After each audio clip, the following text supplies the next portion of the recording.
Bonjour, alors aujourd'hui nous accueillons Jérôme Bazot. Jérôme Bazot est directeur régional chez Hydrosonic. Alors c'est une société d'assainissement qui est spécialisée dans le curage des canalisations pour les immeubles en copropriété notamment, avec un procédé très innovant, écologique. Donc on va pouvoir détailler et préciser ce type d'intervention et le pourquoi aussi de faire appel au service hydrosonique. Alors, bonjour Jérôme. Bonjour.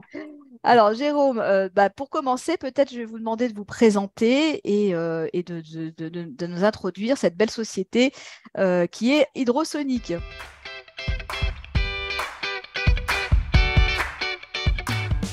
Tout récent, on vient tout juste de déménager.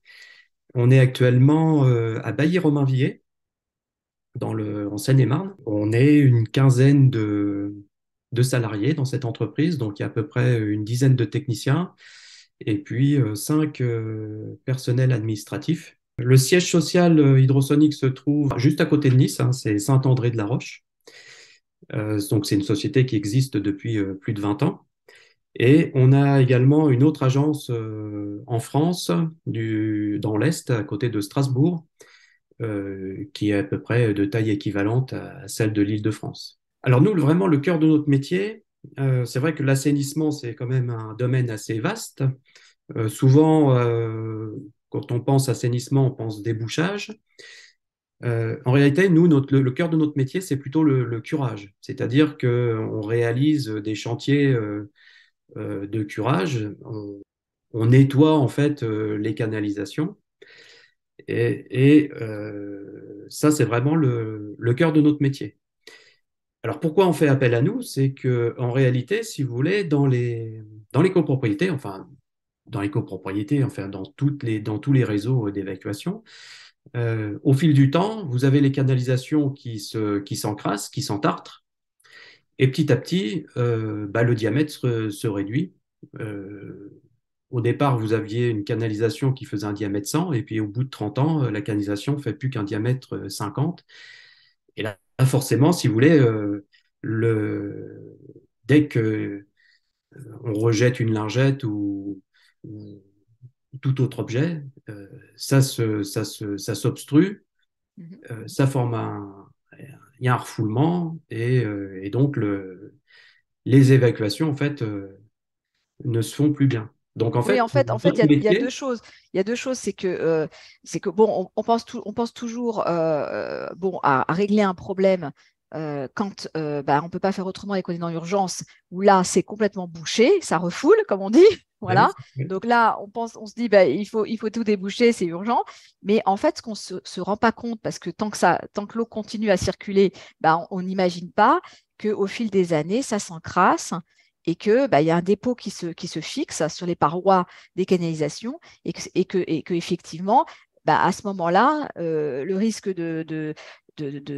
d'avoir quelque chose qui vient boucher l'ouverture qui s'est réduite au fil du temps, et là, forcément, on prend un risque très important que il n'y peut rien qui s'écoule à un moment donné. Donc il y a le côté préventif et le côté d'intervention dans l'urgence une fois que c'est trop tard, quoi, on va dire. ouais, c'est ça. En fait, le débouchage, souvent, enfin, quelques personnes ne comprennent pas pourquoi, après, à la suite d'une intervention de débouchage, 15 jours après, ça se rebouche. Mais en fait, le débouchage consiste simplement à retirer le bouchon ou l'objet qui se trouve coincé dans la canalisation. Mais en réalité, les canalisations, elles n'ont plus leur diamètre d'origine. Et donc, les évacuations ne se font plus correctement.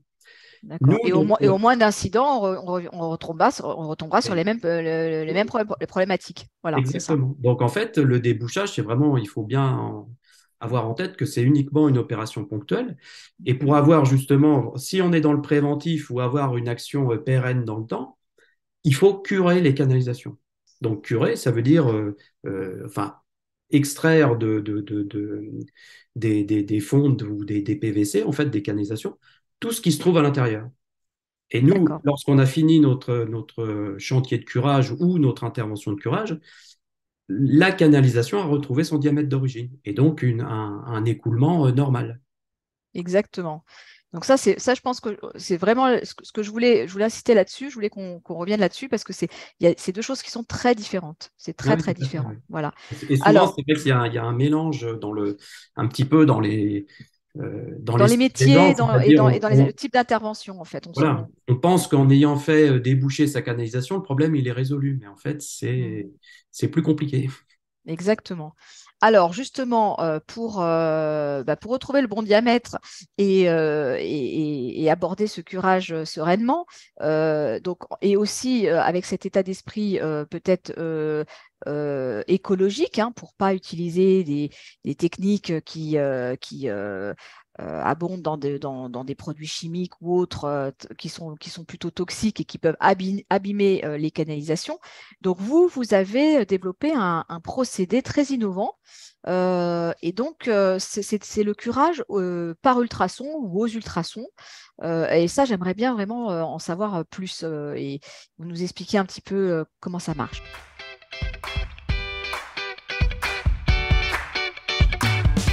Alors c'est exactement ce que vous disiez, c'est-à-dire que ça reste un procédé écologique parce qu'en fait on utilise, c'est que de l'eau, hein. Quand on arrive dans une copropriété, la seule chose qu'on demande, c'est une alimentation d'eau, donc un robinet, hein. Donc, on se raccorde sur cette alimentation sur notre véhicule. Et en fait, il n'y a aucun produit chimique additif qui entre dans notre procédé. Alors, notre procédé, en fait, c'est un procédé, c'est vrai, innovant qui a été breveté par le créateur de la société Hydrosonic, hein. Et ce procédé nous permet de curer, en fait, tout type de canalisation, que ce soit de la fonte, du Mhm. PVC, même du grès sans risque de les endommager, parce qu'au moment du curage, on n'est pas en haute pression comme un curage classique.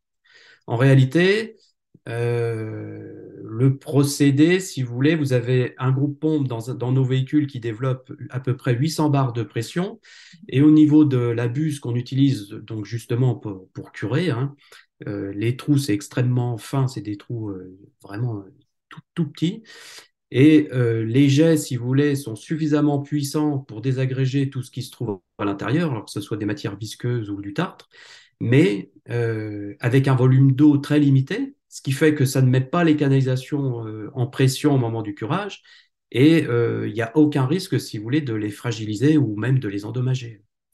Et donc, D'accord, avec ce procédé, si vous voulez, du fait qu'on a une pression très forte au départ, avec des jets extrêmement fins, on est capable de désagréger à 100% tout ce qui se trouve à l'intérieur d'une canalisation. Le plus difficile, souvent, hein, c'est le tartre, parce que tout ce qui est matière graisseuse, oui, c'est souvent un petit peu plus facile je veux dire, à extraire des canalisations. Mais le tartre, au bout d'un certain temps, ça forme vraiment c'est pratiquement comme de la pierre, hein. Et donc, nous, on est capable de le désagréger à 100%. d'accord. Oui, c'est comme quand on va chez le dentiste et qu'il nous enlève le calcaire des. C'est, de temps en temps, c'est ce que je dis. C'est un petit peu comme exactement la même chose. Vous allez chez le C'est vrai. dentiste, vous faites des tartrées de dents. Eh ben, nous, c'est un peu la même chose, mais au niveau des canalisations, voilà. Ok. Alors, pour intervenir dans les copropriétés, quand on fait appel à vous, donc j'imagine qu'il y a différentes étapes. Vous ne pouvez pas tout de suite, voilà, forcément savoir ce qu'il faut faire et il faudrait peut-être quand même, dans un premier temps, étudier les canalisations, leur état. Donc, comment vous procédez?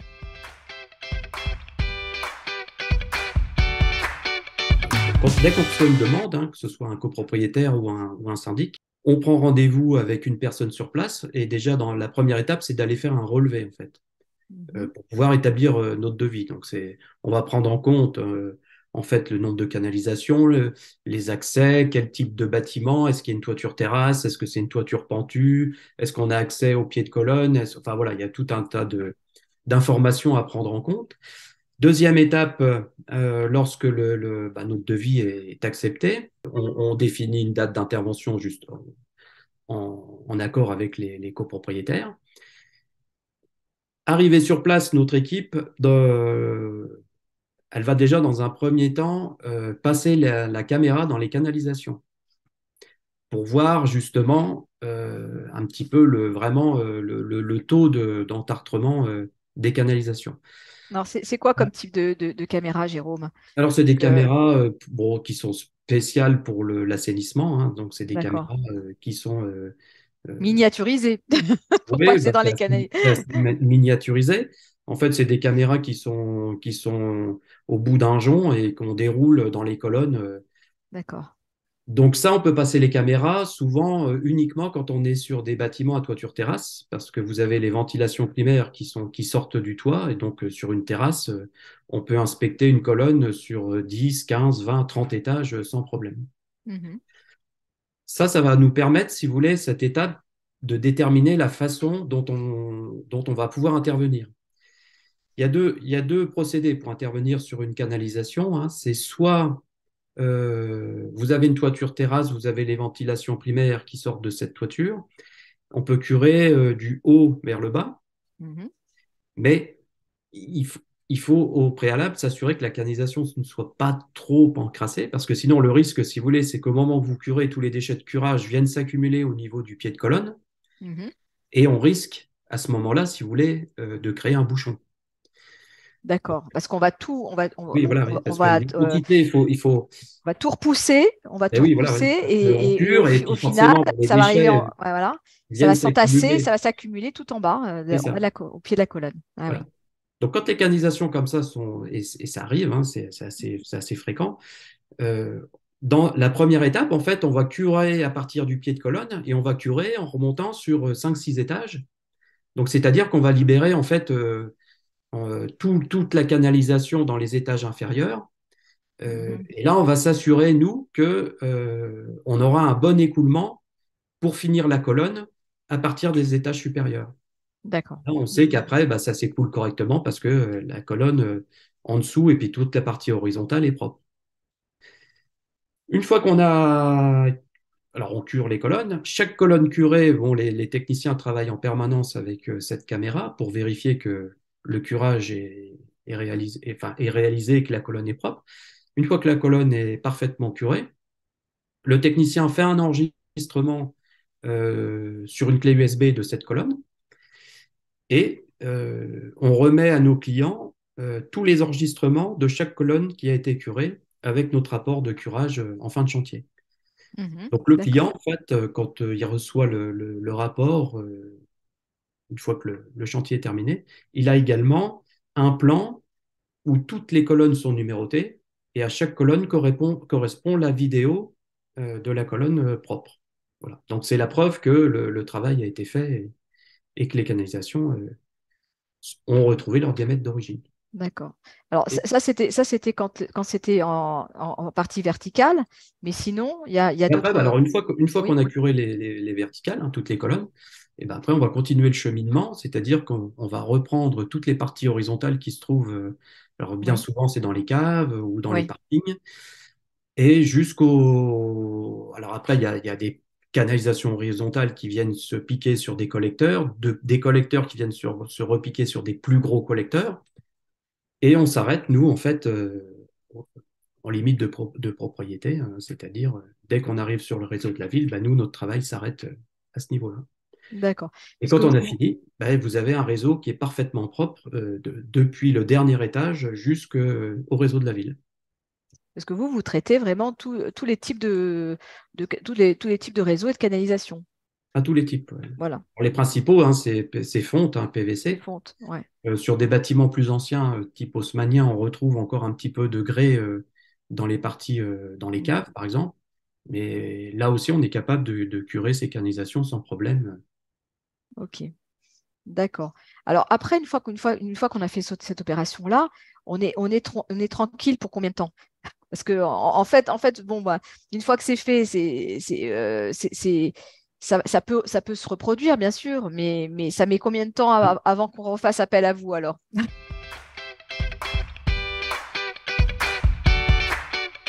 Ou alors? On préconise en général de renouveler cette opération tous les 8, 10 ans. C'est une généralité, on va dire, hein.